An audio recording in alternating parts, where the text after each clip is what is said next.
میں نے آج جو دو آیات سورہ حجرات کی تلاوت کی ہے وہ اس اعتبار سے کہ ان آیات میں فرق کیا گیا ہے اسلام اور ایمان۔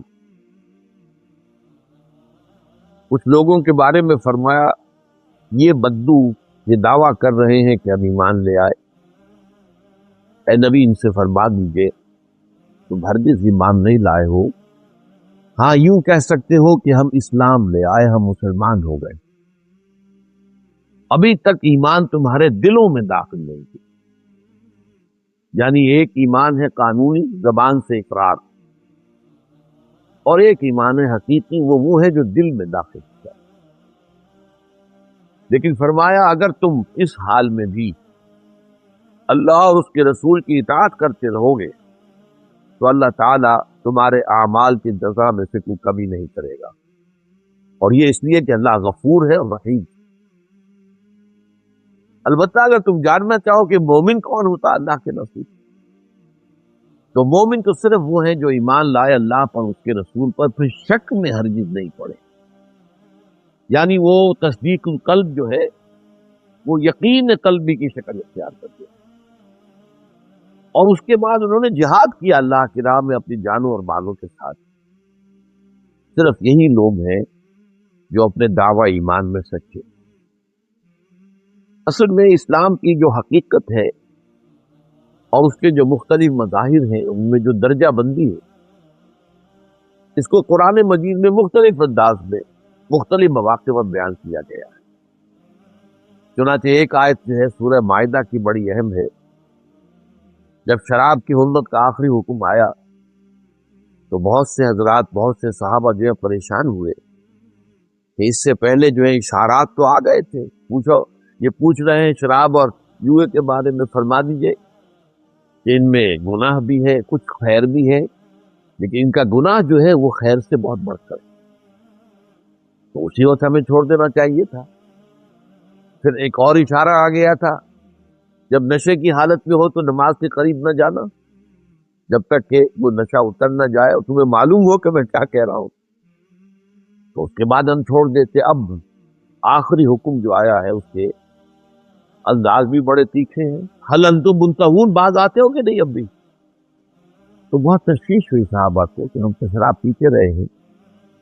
اور اتنا عرصہ ہمیں گزر گیا، لیکن میں آج کی اصطلاح میں کہہ رہا ہوں کہ ہمارے تو ہر خلیے میں، جسم کے ہر سیل میں شراب کے اثرات پہنچ چکے، تو اب گویا کہ کیسے نجات ہوگی؟ اس پر آیت اتری کہ کوئی حرج نہیں ہے، جو لوگ ایمان اور اسلام پر عمل کرتے رہے اور نیک عمل کرتے رہے، وہ جو کچھ کھاتے پیتے رہے اس کے حرمت کے آخری حکم کے آنے سے پہلے، ان پر کوئی حرج نہیں۔ اذا اتقوا وآمنوا وعملوا الصالحات، جب تک کہ وہ تقوی کی روش پر رہے اور ایمان لائے اور نیک عمل کرتے رہے۔ ثم اتقوا وآمنوا، پھر اور تقوی کیا اور ایمان لے آئے، یعنی اسلام کا پہلے تھا معاملہ جس کے ساتھ عمل صالح ایک علیحدہ کیٹیگری کی حیثیت سے تھی، اب ایمان حقیقی ہے تو عمل اس کے تابع ہو گیا۔ ثم اتقوا، پھر اور تقوی ہوا، فاحسنوا، اور وہ احسان میں داخل ہو گئے۔ تو گویا کہ اسلام، ایمان، احسان تین درجے، اور یہ ہم حدیث جبرائیل میں پڑھ چکے ہیں۔ اب یہی دین کی حقیقت جو ہے، اس کو حضرت معاذ رضی اللہ تعالی عنہ سے مروی جو ایک طویل حدیث ہے اس میں بڑی تفصیل سے بیان کیا، اور اسی کا تقریباً یہ خلاصہ ہے جو آج ہم پڑھ رہے ہیں۔ وہ طویل حدیث تو میں نے اسی لیے حدیث جبرائیل کے ساتھ ہی اس کا بیان آپ کے سامنے کر لیا تھا، اس لیے کہ وہ دونوں حدیثیں میرے نزدیک دین کی حقیقت کو سمجھنے کے لیے اور اس کے جو اجزاء ہیں ان کی آپس میں کیا نسبت ہے ان کو سمجھانے کے لیے دونوں حدیثیں نہایت اہم ہیں، نہایت جامع۔ اب اگرچہ وہ طویل حدیث جو ہے وہ مسند احمد میں بھی ہے، بازار میں بھی ہے، سنن نسائی میں بھی ہے، سنن ابن ماجہ میں بھی ہے، اور پھر ترمذی شریف میں بھی ہے، اور امام ترمذی کا قول اس کے ساتھ بھی یہ آتا ہے کہ حدیث حسن صحیح۔ اب یہ سمجھ میں نہیں آیا کہ اس حدیث کو چھوڑ کر امام نووی نے یہ اس کا خلاصہ جو ہے والی چھوٹی حدیث کیوں بیان کی؟ راوی اس کے بھی معاذ بن جبل ہے، اس کے بھی معاذ بن جبل ہے، اس کو بھی ترمذی نے روایت کیا ہے، اور اس کے بارے میں بھی ان کا کہنا ہے کہ حدیث حسن صحیح ہو۔ تو محسوس ہوتا ہے کہ چونکہ امام نووی ایک مختصر کتاب مرتب کر رہے تھے، لہذا اس میں انہوں نے وہ طویل حدیث کے بجائے اس کا جو اہم ترین موضوع جو ہے وہ اس مختصر حدیث میں آ گیا، اس لیے اسے اس میں انہوں نے شامل کیا۔ واللہ اعلم۔ اب اس حدیث کے اندر دیکھیے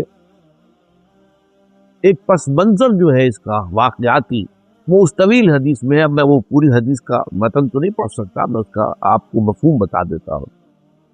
اور اسی لیے میں نے کہا تھا کہ یہ حدیث مجھے اس لیے بہت پیاری معلوم ہوتی ہے کہ دور نبوی کا ایک واقعہ ایسے بیان کیا گیا ہے جیسے کہ ہم خود اسے اپنی آنکھوں سے دیکھ رہے ہیں، جسے تصویر لفظی کہا جاتا ہے۔ لفظ میں کسی چیز کا نقشہ کھینچ کے اندر تصویر کھینچ کر، وہ روایت کا کیا پس منظر ہے کہ نبی اکرم صلی اللہ علیہ وسلم جب اپنے لشکر کو لے کر تبوک کی طرف روانہ ہوئے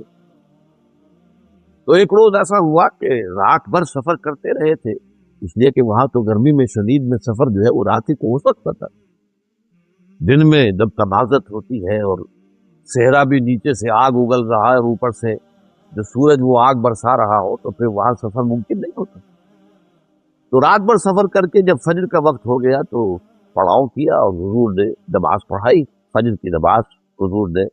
ہماری امامت فرمائی، ہم نے نماز ادا کی۔ پھر لوگ سوار ہو گئے اپنی سواریوں پر کہ سورج کے تیز ہو جانے تک، دھوپ کے تیز ہو جانے سے پہلے پہلے جتنا مزید سفر قطع ہو جائے وہ سفر کر لیں۔ جب دھوپ تیز ہو جائے گی، تمازت سخت ہو جائے گی، تب تو رکنا پڑے گا۔ لیکن اب ہوا یہ کہ چونکہ ساری رات کے جاگے ہوئے تھے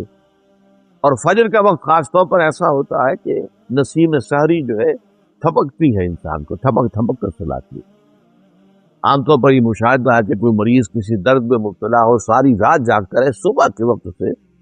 کچھ نہ کچھ سکون حاصل ہوتا ہے، وہ تھوڑی دیر سو لیتا ہے۔ تو تمام صحابہ جو ہے وہ گھومنے لگے، اپنی اونٹنیوں پر بیٹھے ہوئے۔ اونٹنیوں کو آزادی مل گئی، انہوں نے چلتے چلتے ادھر کو درخت دیکھا کیکر کا، اس میں منہ مار لیا، رک گئی، ناشتہ کر لیا، اور ادھر دیکھا ادھر مار لیا۔ تو گویا کہ وادی کے پوری چوڑائی میں لشکر پھیل گئے، سواریاں چل بھی رہی ہیں اور اپنا یہ ناشتہ بھی کرتی جا رہی ہیں، اوپر سوار جو ہے وہ اگڑے، انہیں پتہ نہیں۔ تو لشکر جو ہے وہ متفرق ہو گیا۔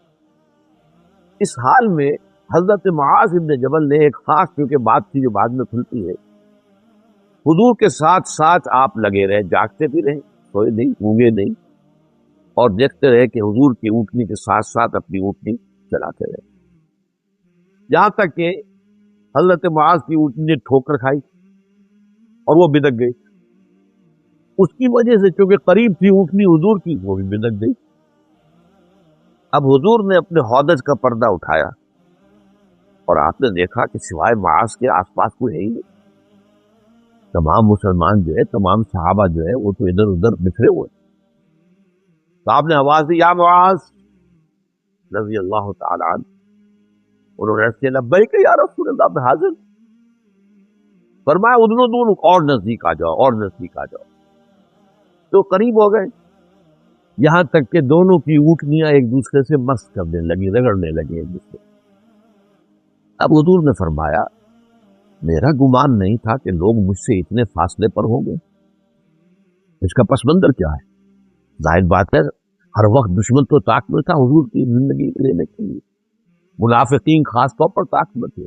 وہ جو اپنے ہوتے ہیں بظاہر اپنے ہیں۔ چنانچہ تبوک سے واپسی کے دوران یہ واقع ہوا کہ کچھ منافقین جو ہے ایک گھاٹی کے اندر، تنگ گھاٹی میں جس میں ایک وقت میں ایک ہی اونٹ گزر سکتا، وہاں چھپ کر بیٹھے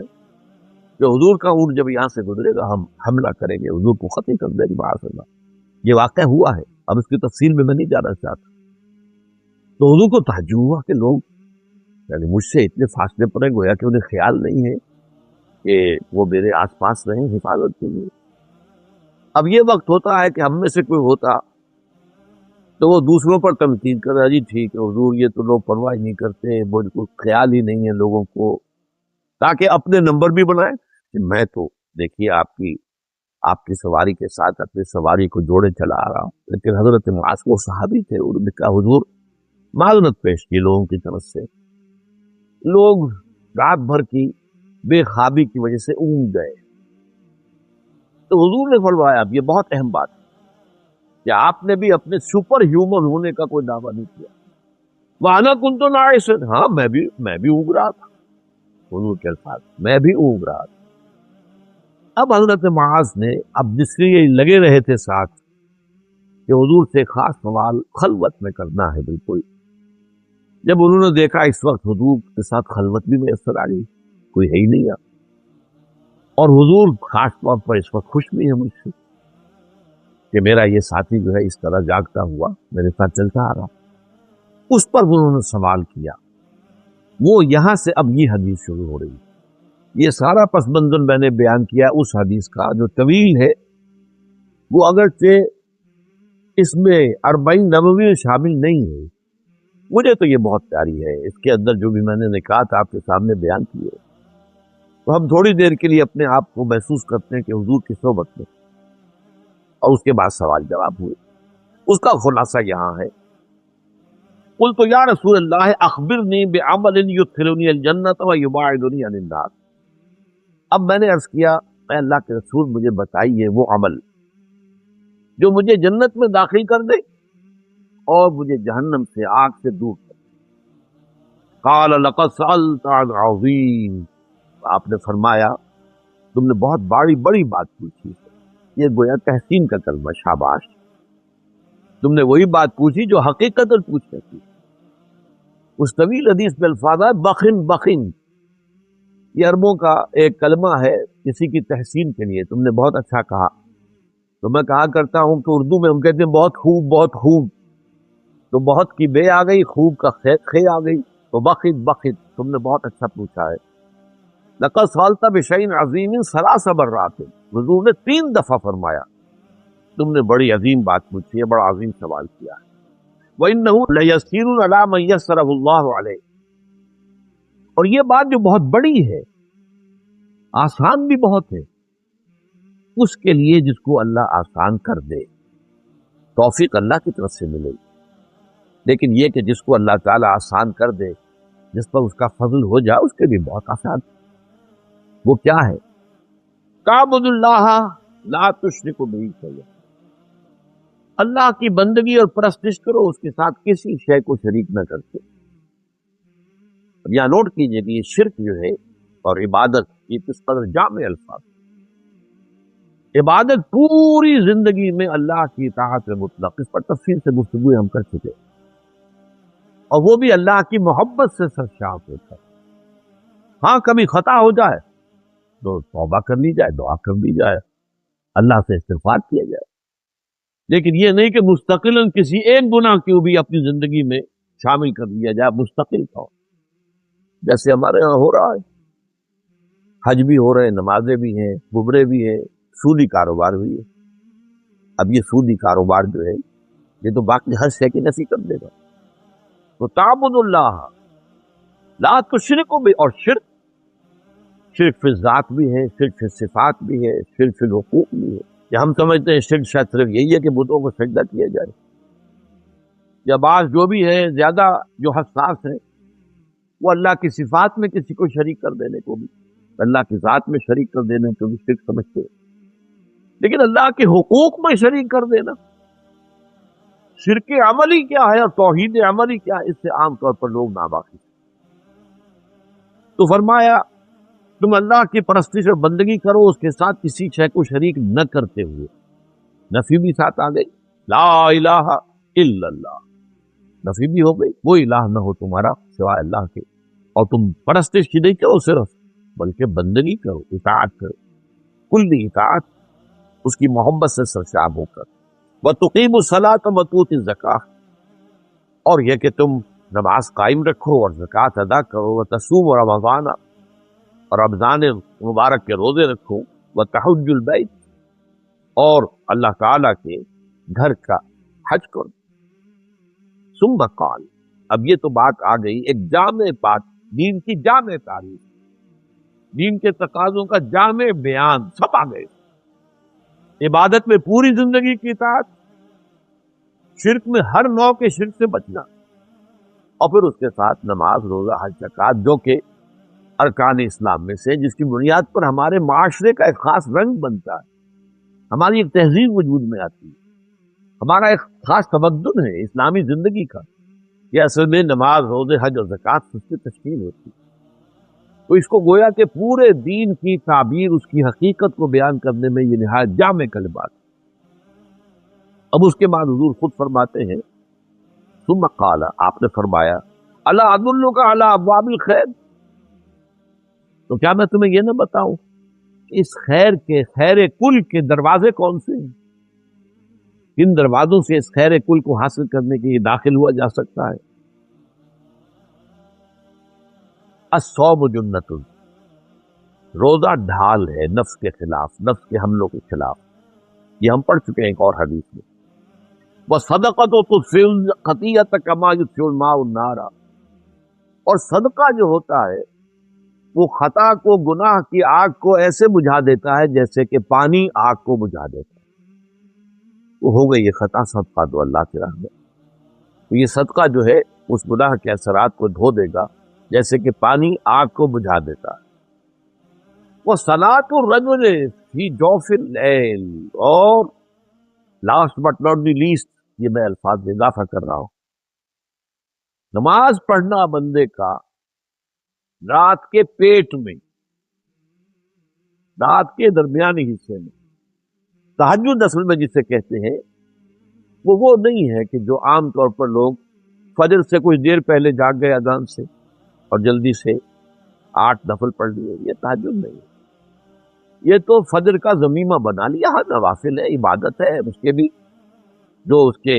برکات ہیں وہ ظاہر ہوں گے، جو اس کا ثواب اور اجر ہے اللہ دے گا، لیکن اصل میں جسے تہجد کہا جاتا ہے وہ رات کو سو کر پھر اٹھنا، نیند کو توڑ کر، اور پھر سو جانا اور پھر اٹھنا فجر کے لیے۔ جوف کہتے ہیں پیٹ کو، کسی شے کے، جوف اللیل، رات کے بطن میں، رات کے درمیان میں، یعنی نصف رات گزر جائے اس وقت سے انسان جو ہے وہ نماز پڑھے، اور پھر ثلث رہ جائے تو پھر جاگ جائے، پھر سو جائے، اور پھر اس کے بعد اٹھے فجر کے لیے اور سنتیں پڑھے اور آئے مسجد کے لیے۔ تو یہاں آپ نے فرمایا وَصَلَاةُ الرَّجُلِ فِي جَوْفِ اللَّيْلِ، اور اپنے اس قول کے لیے حضور نے آیتیں تلاوت فرمائی، وہی دو آیتیں، یہاں یہ سورہ سجدہ کی آیت نمبر 16 اور 17 ہے، تتجافا جنوبہم عن المضاجع، اللہ تعالیٰ اپنے خاص محبوب بندوں کی یہ صفات بیان کر رہا ہے کہ ان کے پہلو اپنے بستروں سے علیحدہ رہتے ہیں، رات کے وقت جاگتے رہتے ہیں، بستر پر لیٹیں گے تو سو جائیں گے۔ تتجافا جنوبہم عن المضاجع یدعون ربہم خوفا وطمعا، وہ اس وقت اپنے رب کو پکارتے ہیں، دعائیں کرتے ہیں، خوف کے ساتھ بھی، اس کے مواخذے کا خوف، اس کی عذاب کا خوف، اس کی باز پرس کا خوف، اس کی ناراضی کا خوف، جہنم کا خوف، و طمعن، اور طمع کس کی؟ اللہ راضی ہو جائے، اللہ کے اجر و ثواب کی بھی طمع ہو، لیکن سب سے بڑی طمع کیا ہے؟ اللہ مجھ سے راضی ہو جائے، اس لیے سب سے اونچا مقام یہی ہے، رضی اللہ عنہم ورضوا عنہ، اللہ ان سے راضی ہو گیا، ہوا اس اللہ سے راضی ہو گیا، یہ باہمی رضا ہے، بندہ اپنے رب سے راضی رہے، وہ ہے کہ تسلیم و رضا، جو بھی دنیا میں آ رہا ہے اس پر شکوہ، اللہ کا شکوہ زبان پر نہ لائے، جو بھی آ رہا ہے یہ میرے رب کی طرف سے ہے، وہ میرا مولا ہے، آقا ہے، دوست ہے، میرا خیر خواہ ہے، اسے معلوم ہے کہ اس شر کے پیچھے کون سا خیر آ رہا ہے، مجھے کیا پتا، مجھے تو شر نظر آ رہا ہے، خیر تو نظر نہیں آ رہا، اس لیے فرمایا گیا کہ ہو سکتا ہے آسان تکرہوا شیئا وہو خیر لکم، وآسان تحبوا شیئا وہو شر لکم، واللہ یعلم وانتم لا تعلمون، ہو سکتا ہے تمہیں کوئی چیز بری لگے حالانکہ اسی میں تمہارا خیر ہو، ممکن ہے تمہیں کوئی چیز اچھی لگتی ہو حالانکہ اس میں تمہارے لیے شر ہے، اللہ جانتا ہے، تم نہیں جانتے، اس کیفیت کے اندر دنیا کی زندگی گزارے، اللہ تعالیٰ آخرت میں اسے راضی کرتے رہے، اللہ اس سے راضی ہو جائے گا۔ تو یہ ہے در حقیقت اللہ تعالیٰ کے لیے صلاۃ الرجل فی جوف اللیل کا کہ اس میں تتجافا جنوبہم عن المضاجع یدعون ربہم خوفا وطمعا ومما رزقناہم ينفقون، اور جو کچھ ہم نے انہیں دیا ہے اس میں سے خرچ بھی کرتے ہیں۔ اب اس کی کیا ہے، اس کا بدلہ کیا ملے گا؟ فلا تعلم نفس ما اخفی لهم من قرۃ اعین جزاء بما كانوا يعملون، تو کسی انسان کو پتہ نہیں ہے اس کے لیے اللہ تعالیٰ نے آنکھوں کی ٹھنڈک کا کیا کیا سامان فراہم کیا ہوا۔ جنتوں کی نعمتوں کا تم اندازہ نہیں کر سکتے۔ قرآن مجید میں الفاظ آئے ہیں وہ ہماری ذہنی سطح کے مطابق، وہاں پہ پھل ہوں گے، وہاں پہ شہد ہوگا، دودھ ہوگا، وہاں پہ بہت اچھا ایک شراب ہوگی جس میں نہ کوئی نشہ ہوگا اور نہ ہی کوئی بیٹھنے کی بات ہوگی، سرور اور کیفیت جو ہے وہ ہوگی، وغیرہ وغیرہ، حوریں ہوں گی، یہ بھی میں نے بیان کیا ہے۔ لیکن ساتھ ہی حضور نے فرمایا کہ جنت کی نعمتیں وہ ہیں مالا عین رات ولا اذن سمعت وما خطر علی قلب بشر، وہ تو ایسی نعمت ہے، وہ ابتدائی جنت ہے وہ جس کا کہ ذکر ان الفاظ میں کھینچا گیا ہے۔ یہ نعمتیں جنہیں ہم سمجھتے ہیں، وہاں کھجور کے باغات ہوں گے اور انگور کے ہوں گے، اور وہاں پر انار بھی ہوگا، رمان ہوگا، سب کچھ ہوگا، ساری چیزیں ہوں گی۔ لیکن اصل میں اعلیٰ جنت جس کی طرف کہ پھر اللہ تعالیٰ کے وہ بندے جن کا ایمان گہرا تھا، وہ ان کو جو اوپر سے اوپر کی جنت میں لے جایا جائے گا رفتہ رفتہ، وہاں وہ نعمتیں ہیں جو نہ کسی آنکھ نے دیکھی، نہ کسی کان نے سنی، نہ کسی کے دل پر ان کا خیال تک وارد ہوا۔ مالا عین رات ولا اذن سمعت وما خطر علی قلب، تو یہاں پر بھی فرمایا فلا تعلم نفس ما اخفی لهم من قرۃ اعین، تو کسی کو معلوم نہیں ہے اللہ نے کیا کیا چیزیں مخفی رکھی ہوئی ہیں اپنے خزانہ فیض کے اندر ان کی آنکھوں کی ٹھنڈک کے لیے، جزاء بما كانوا يعملون، اور یہ بدلہ ہوگا ان کا ان اعمال کا جو وہ کرتے رہے۔ تو یہاں تک حضور نے یہ دونوں آیتیں جو ہیں حوالے کے طور پر، خاص طور پر تتجافا جنوبہم عن المضاجع کے حوالے سے، کیونکہ حدیث میں الفاظ ہے وصلاۃ الرجل فی جوف اللیل ثم قال، اس کے بعد یوں سمجھیے کہ حضور کا دریائے سخاوت جو اور جوش میں آیا۔ ثم قال، پھر آپ نے خود ایک سوال کیا، الا اخبرک براس الامر وعمودہ وذروۃ السنام، ذروۃ السنام، اے معاذ کیا میں تمہیں یہ نہ بتاؤں کہ اس معاملے کی جڑ کیا ہے، بنیاد کیا ہے، اور اس کا عمود کیا ہے، ستون کیا ہے، اور اس کی چوٹی کا عمل کیا ہے۔ اب یہی وہ ہے دین کے مختلف اعمال، ان کی باہمی نسبت کیا ہے۔ عام طور پہ سب باتیں لوگوں کو معلوم ہیں، لیکن یہ ریشو پروپورشن اور کیا چیز مقدم ہے، کیا ثانوی ہے، کس چیز کا کس کے ساتھ منطقی ربط ہے، یہ در حقیقت حکمت دین کا موضوع ہے، یہ سب کو معلوم نہیں۔ اب یہاں پر پورے دین کو ایک درخت سے تعبیر کیا، ایک ہے اس کی جڑ راس و حاضر لم، ایک ہے عمود تنا، عمارت میں آپ کہیں گے ستون، اور درخت میں وہ تنا ہوگا، بذروۃ السنام ہی، اور اس کی چوٹی کا عمل کیا ہے، چوٹی کیا ہے۔ اب آپ کو معلوم ہے درخت میں آم کا درخت ہے تو جڑ بھی ہے، اس کے بعد تنا بھی ہے، اب اس کے بعد وہ شاخیں پھیلی ہوئی ہیں اور ان میں پتے بھی لگے ہوئے اور آم بھی لگے ہوئے۔ اصل شے ہوتی ہے وہ اوپر ہوتی ہے، اصل میں درخت آم کے نہیں لگایا گیا، وہ جڑ میں نہیں لگتا، وہ تنے میں نہیں لگتا، وہ تو ٹہنیوں میں جا کر لگے گا، اوپر لگے گا چوٹی کے اوپر۔ گلاب کا پودا ہے تو گلاب کا پودا جو ہے اس پودے کی جڑ میں پھول نہیں لگتے، اس کے تنے میں، تنا چھوٹا سا ہوتا ہے، اوپر جو ہے وہ اس کی چوٹی جو ہے اس کے اوپر پھول لگے ہوئے۔ تو اس کی جڑ کیا ہے اور اس کا عمود کیا ہے اور اس کی چوٹی کا عمل کیا، میں تمہیں بتاؤں؟ قلت بلا یا رسول اللہ، میں نے اس کے حضور ضرور فرمائیے، ضرور فرمائیے۔ قال راس الامر الاسلام، اس معاملے کی جڑ، بنیادی منزل اسلام۔ یہاں اسلام اپنے اس معنی میں آیا، ایک ہے اسلام اپنے ارکان کے حوالے سے، بنی الاسلام علی خمس، شہادت اللہ الہ الا اللہ وان محمد رسول اللہ واقام الصلاۃ وایتاء الزکوٰۃ وصوم رمضان وحج البیت من استطاع الیہ سبیلا۔ یہ حدیث ہم پڑھ چکے ہیں، غالباً حدیث نمبر 3 تھی اس میں، اسی مجموعے کے اندر متفق علیہ ہے حضرت عبداللہ ابن عمر رضی اللہ تعالیٰ عنہ۔ لیکن اسلام کا بھی جیسے میں نے عبادت کا بتایا آپ کو، پوری زندگی میں اللہ کی اطاعت، اسلام کے معنی بھی ہے سرنڈر کر دینا، ہمتن،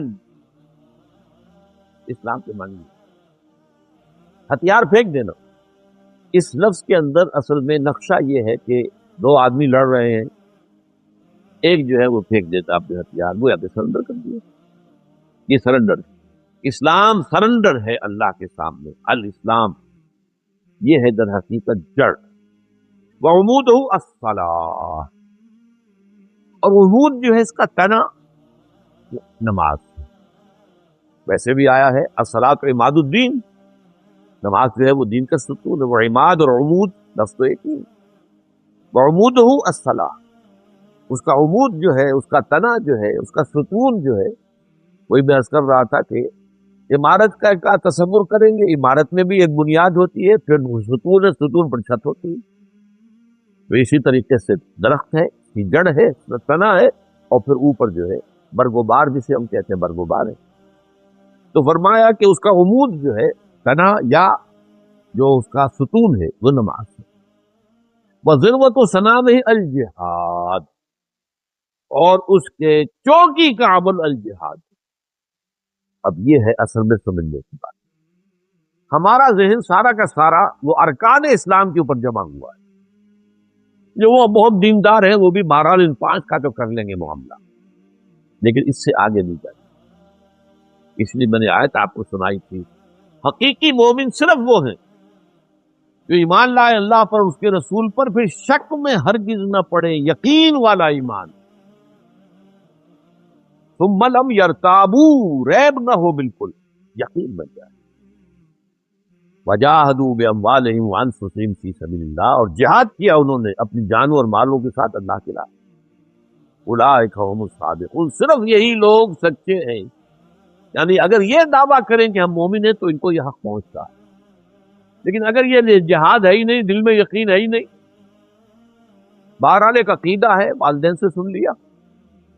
یا جب اسلام کو اللہ نے فتح دینی تو فوج در فوج لوگ جو ہیں وہ داخل ہو رہے ہیں، وہ داخل ہونا اصل میں اس بنیاد پر تھا کہ اب it's no use resisting any more, اب ہم مقابلہ نہیں کر سکتے، you have to surrender, surrender کا لفظ میں نے استعمال کیا تھا۔ تو در حقیقت قرآن نے کیا کہا، یہ کہتے ہیں ہم ایمان لے آئے، ان سے کہہ دیے تم ایمان ہرگز نہیں لائے ہو، ہاں تم کو ہم نے سرنڈر کر دیا ہے، قالت الاعراب آمنا قل لم تؤمنوا ولکن قولوا اسلمنا، ہم نے سرنڈر کر دیا، اب ہماری مخالفت ختم ہو گئی۔ اگر تم نے یہ بھی کیا ہے خلوص دل کے ساتھ، اس میں دھوکہ نہ ہو کہ ٹھیک ہے ابھی تو سر جھکا دو، پھر دیکھیں گے ذرا حالات بدلیں گے تو پھر کھڑے ہوں گے، یہ پھر منافقت ہے۔ لیکن اگر اس قسم کی کوئی بات دل میں نہیں ہے تو اگر آپ ایمان لائے ہیں، اشہد ان لا الہ الا اللہ و اشہد ان محمد رسول اللہ، آپ مسلمان مان لیے گئے، بس ٹھیک ہے، اب آپ کی جان اور مال محفوظ ہے۔ تو اس اعتبار سے اسلام جو ہے وہ سرنڈر ہے۔ تو راس الامر الاسلام وعمودہ الصلاۃ وذروۃ صنامہ الجہاد، یہ جہاد نہیں ہے تو پھر پھل نہیں ملا، پھل نہیں لگا اس درخت کو، اس درخت میں پھل جو ہے وہ تو جہاد فی سبیل اللہ کا ہے۔ البتہ اس میں یہ ہے کہ سمجھنے کی بات ہے کہ جہاد کے معنی لوگوں نے صرف جنگ سمجھے، نہیں، جہاد کے لیے قتال، جنگ کے لیے قرآن کی اصطلاح ہے قتال فی سبیل اللہ۔ سورہ صف میں یہ دونوں الفاظ آئے، قالت، وہاں جو فرمایا گیا کہ یا اے اہل ایمان هل ادلکم علی تجارت تنجیکم من عذاب الیم، کیا میں تمہیں وہ کاروبار بتاؤں جو عذاب علیم سے چھٹکارا دلا دے، تؤمنون باللہ ورسولہ وتجاہدون فی سبیل اللہ باموالکم وانفسکم، یہاں جہاد کی اصطلاح گئی، ایمان پختہ رکھو اللہ پر، اس کے رسول پر، اور جہاد کرو اللہ کی راہ میں جانوں اور مال کے ساتھ۔ یہ ہے آیت نمبر 11 سورہ صف کی، اور آیت نمبر 4 میں کیا ہے، ان اللہ یحب الذین یقاتلون فی سبیلہ صفا کانہم بنیان مرصوص، اللہ کو محبت تو اپنے ان بندوں سے ہے جو اس کی راہ میں جنگ کرتے ہیں، ایسی صفیں باندھ کر جیسے سیسا پلائی ہوئی دیوار ہو کہ دشمن اس کے اندر کوئی رکھنا پیدا نہ کر سکے۔ تو قتال فی سبیل اللہ بھی ہے، جہاد فی سبیل اللہ بھی۔ مکے میں 12 برس جہاد فی سبیل اللہ ہو رہا تھا، قرآن کے ذریعے سے جہاد، دعوت و تبلیغ کا جہاد، تربیت و تزکیے کا جہاد، تنظیم کا جہاد، یہ جہاد پورا تھا۔ مدینے میں آ کر وہ جہاد قتال کی شکل ہو گیا۔ تو اس لیے اس اعتبار سے نوٹ کر لیجئے کہ جہاد جو ہے وہ صرف جنگ کا نام نہیں، جد و جہد، آپ اللہ کے دین کے غلبے کی جد و جہد کریں، ظاہر بات ہے اس کے لیے پہلے لوگوں تک اللہ کا دین پہنچانا ہوگا، پھر جو واقعتاً قبول کر لیں دل سے خلوص کے ساتھ انہیں جمع کرو، منظم کرو۔ ظاہر بات ہے قتال تو جب تک مناسب تعداد میں لوگ موجود نہ ہو، مناسب تیاری نہ ہو، اور وہ اس کے لیے ان کی ٹریننگ بھی پوری نہ ہو گئی ہو، اس تک جنگ تو نہیں کی جا سکتی، خودکشی تو نہیں کرنی ہے نا، جنگ کرنی ہے، تو جنگ کے لیے تو تیاریاں ہیں۔ اس لیے جہاد کے لفظ کو نوٹ کیجئے یہاں پر، یہ جہاد ہے کہ جو کہ چوٹی کا بر ہو سکتا ہے کوئی لوگ جہاد کر رہے ہوں، اتنی تعداد میسر ہی نہ ہو کہ قتال کیا جا سکے، تو اگلا قدم تو نہیں اٹھائیں گے، لیکن صرف جہاد ان کی نجات کے لیے کافی ہو جائے گا۔ ہاں اگر اللہ کی طرف سے اس معاشرے سے ریسپانس مل جائے اور معتدل تعداد کے اندر لوگ آ جائیں اور منظم بھی ہو جائیں، انہوں نے اپنے اوپر بھی اللہ کے دین کو نافذ کر لیا ہو، یہ نہیں کہ اپنے اوپر اپنے معاملے میں اپنے گھر میں تو دین ہے نہیں اور باہر دین نافذ کرتے پھریں، یہ نہیں، اپنی ذات پر اپنے گھر میں دین نافذ کیا اور پھر منظم ہو گئے ہوں کسی ایک امیر سے بیعت کر کے، بیعت سم و طاعت اور بیعت اتحاد، اور وہ منظم اور سم و طاعت ان کے اندر خوگر ہو گئی اور ان کے دلوں سے ہر امنگ نکل گئی ہو سوائے اللہ کی رضا کے اور آخرت کی فلاح۔ یہ نہیں کہ حکومت کی طلب میں کر رہے ہو یا مال غنیمت کی طلب میں کر رہے ہو، نہیں، معاذ اللہ ثم معاذ۔ وہ تو پہلی جو حدیث تھی اس مجموعے کی، انما الاعمال بالنیات، اعمال کا دار و مدار نیتوں پر ہے۔ تو جس کسی نے ہجرت کی اللہ اس کے رسول کے لیے، اس کی ہجرت تو اللہ اس کے رسول کے ہاں شمار ہو جائے گی، لیکن جس نے ہجرت کی تھی دنیا کے حصول کے لیے یا کسی خاتون سے نکاح کرنے کے لیے، تو پھر ہجرت ہو الی ما ہاجر الیہ، تو اس کی ہجرت انہی چیزوں کی طرف ہے جس کے لیے ہجرت کی ہے، اللہ اور اس کے رسول کو کوئی سروکار نہیں۔ اس طرح قتال اگر کیا ہے مال غنیمت کے لیے، دولت کے لیے، یا کسی قبیلے سے کوئی خاص پرانی دشمنی چلی آ رہی ہے اور اب اس قبیلے کے خلاف حضور بھیج رہے ہیں مہم، تو بڑی تیزی کے ساتھ آ کر شریک ہو گئے کہ اب بدلہ لینے کا موقع مل جائے گا۔ اگر ایسے جذبات ہے تو یہ جہاد فی سبیل اللہ نہیں، یہ قتال فی سبیل اللہ نہیں، قتال فی سبیل النفس ہے، نفس کے لیے قتال کر رہے ہو۔ تو وہ جبکہ انسان کے دل سے ہر امنگ، ہر آرزو نکل جائے سوائے اللہ کی رضا اور آخرت کی فلاح، اس کے لیے جو جد و جہد بھی وہ جہاد میں ہے۔ ثم قال، اب اس کے بعد حضور مزید جو ہے حکمت کا حکمہ، یہ جو ہے اس طویل حدیث کے اندر یہ موجود نہیں ہے، یہ گویا کہ اس حدیث کا جو ہے اضافی جو اس کے اندر حکمت کا خزانہ ہے۔ الا اخبرک بملاک ذالک کلہ، اے معاذ میں تمہیں نہ بتاؤں ان تمام معاملات کی روح رواں کیا ہے، کیا چیز ہے کہ جو ان تمام اجزاء کو جوڑے گی اور اس کو صحیح روح پر اور صحیح جو ہے روح کے ساتھ آگے بڑھائے گی۔ بے ملاک، یہ اصل میں عرب کہتے ہیں القلب ملاک الجسد، دل جو ہے وہ پورے جسم کے لیے ملاک ہے، وہ روح رواں تو وہی ہے، دل دھڑکتا ہے تو زندگی ہے، دل بند ہو جائے تو زندگی ختم ہے۔ تو میں اس تمام معاملے کا جو روح رواں ہے وہ جو میں تمہیں نہ بتاؤں۔ اور اس کے بعد قل، تو حضرت معاذ کہتے ہیں کہ میں نے یہ عرض کیا بلا یا رسول اللہ، اللہ کے رسول ضرور ضرور ضرور فرمائیے۔ فاخذ بلسانہ، تو حضور نے اپنی زبان مبارک کو پکڑا اور فرمایا کف علیک ھذا، اس کو روک کر رکھو، اس زبان سے کوئی غلط کلمہ نہ نکلے، کوئی غیبت نہ نکلے، کوئی تہمت برآمد نہ ہو، کوئی ظالمانہ کلمہ، کسی کی خام خواہ عزت کے اوپر حملہ نہ ہو، روکو اس کو، تھام کے رکھو، زبان کو روک کر رکھو۔ یہ بات جو ہے قرآن مجید میں بھی سورہ احزاب میں جو آئی ہے، یا ایھا الذین آمنوا اتقوا اللہ وقولوا قولا سدیدا، اہل ایمان اللہ کا تقوی اختیار کرو اور بات وہی کہو زبان سے جو سیدھی ہو، درست ہو، صحیح ہو۔ اگر یہ دو کام ہو جائیں، دل میں تقوی اور زبان کا کنٹرول، تو فرمایا یسر لکم اعمالکم ویغفر لکم ذنوبکم، اللہ تمہارے سارے اعمال درست کر دے۔ ایک اور حدیث میں الفاظ آئے ہیں، مجھے دو اپنے اس اعضاء کی ضمانت دے دو کہ اس کا غلط استعمال نہیں کرے، صرف دو اعضاء۔ فرمایا تم دو اعضاء کی مجھے گواہ ضمانت دے دو کہ کنٹرول میں رکھو گے، اس سے کوئی غلط حرکت نہیں ہوگی، جنت کی ضمانت مجھ سے لے لو۔ اور وہ کیا ہے؟ ایک وہ جو تمہارے دونوں گالوں کے درمیان ہے یعنی زبان، اور ایک وہ جو تمہاری دونوں رانوں کے درمیان ہے یعنی شرمگاہ۔ ان دو کا کنٹرول، ان کے ذریعے کوئی غلط کام نہ ہو تو جنت کی ضمانت مجھ سے لے۔ تو حضور نے فرمایا، آپ نے پکڑا اپنی زبان کو، کف علیک ھذا، اس کو روک کر رکھو۔ قلت یا نبی اللہ، اب دیکھیے سادگی، دیکھیے حضرت معاذ کیا کہہ رہے ہیں، اور یہ کون ہے جن کے بارے میں حضور نے فرمایا عالمہم بالحلال والحرام معاذ بن جبل، میرے صحابہ میں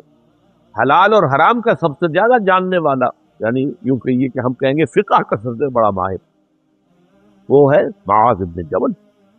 کیا حرام ہے کیا حلال ہے اس کو پوری طریقے سے تمیز کرنے والا۔ اور وہ کہتے ہیں اس بات پر حیران ہو کر، یا نبی اللہ، اے اللہ کے نبی، وَإِنَّا لَمُؤَاخَذُونَ بِمَا نَتَكَلَّمُ بِهِ، کیا ہمارا مواخذہ اس پر بھی ہوگا جو ہم کلام کرتے رہتے ہیں؟ اب ظاہر بات ہے کہ آدمی جب آتا ہے، بیٹھا ہے، دوستوں کے اندر گپ شپ ہو رہی ہے، اس وقت کون اپنی زبان کا جو کنٹرول کرتا ہے؟ جو منہ میں آیا کہہ دیا، اس میں غیبتیں بھی ہو رہی ہیں، اس میں غلط باتیں بھی ہو رہی ہیں، اس میں جھوٹ بھی بولا جا رہا ہے، یہ سب تو کیا اے اللہ کے نبی،